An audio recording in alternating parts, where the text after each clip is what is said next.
रक्षितारो दिवे दिवे देवानां भद्रासु मतिर्रेजूयतां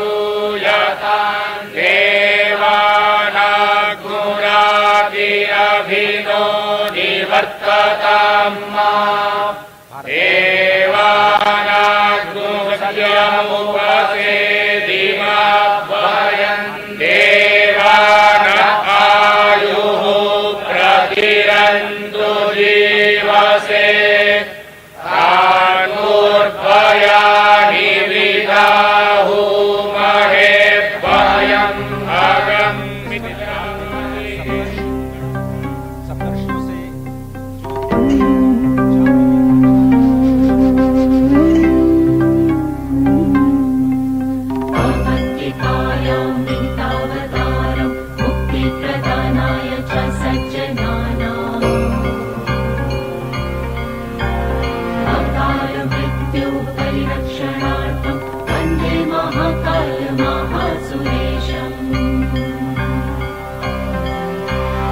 अवन्तिकायां विहितावतारं मुक्तिप्रदानाय च सज्जनानाम्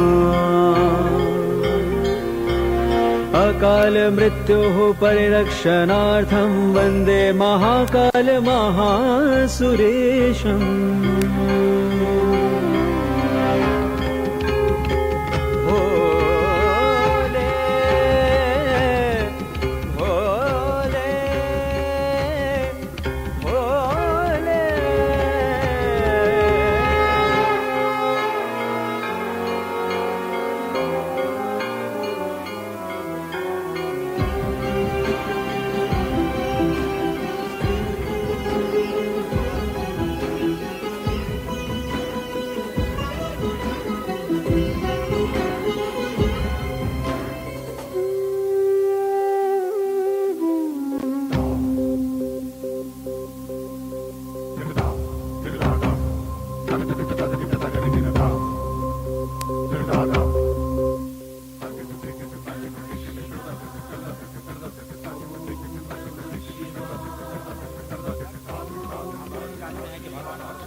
महर्षि जमदग्नि जो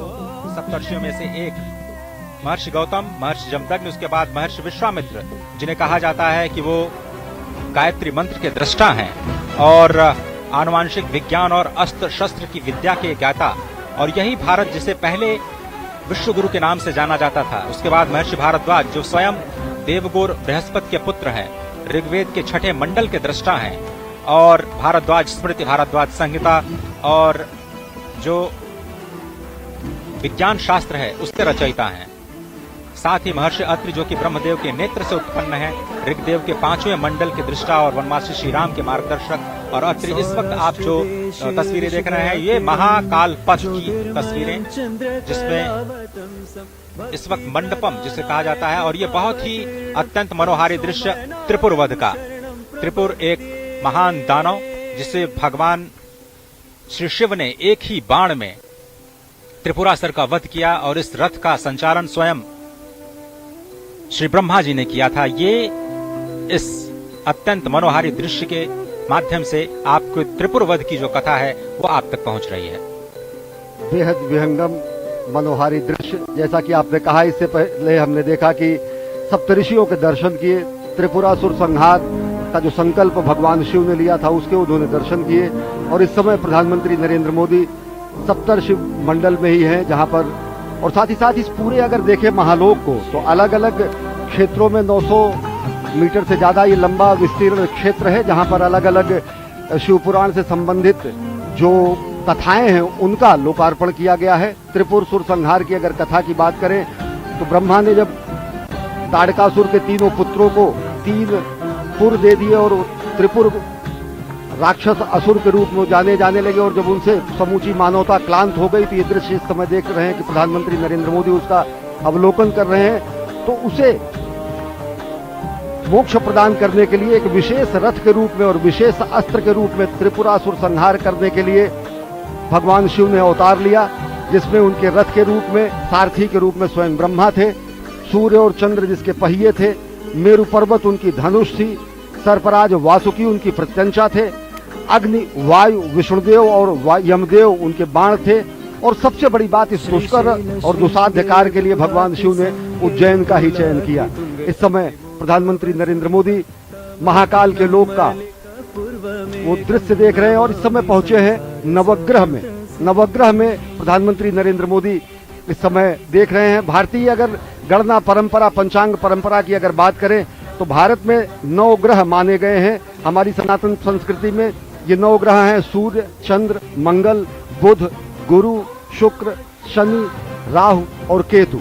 कालांतर में जो विज्ञान ने भी 9 ग्रह माने, उनमें चंद्रमा उपग्रह के रूप में रहा और सूर्य तारा के रूप में रहा, लेकिन नवग्रह के रूप में हमारी जो सनातन संस्कृति की जो गणनाएं रही, उसका भी यहाँ पर बहुत शानदार वर्णन और विवेचन किया गया। और ये जो आप नयनाभिराम अप्रतिम दृश्य देख रहे हैं अजय, देखें तो किस तरीके से रक्षा सूत्र में बना हुआ भगवान शिव का ये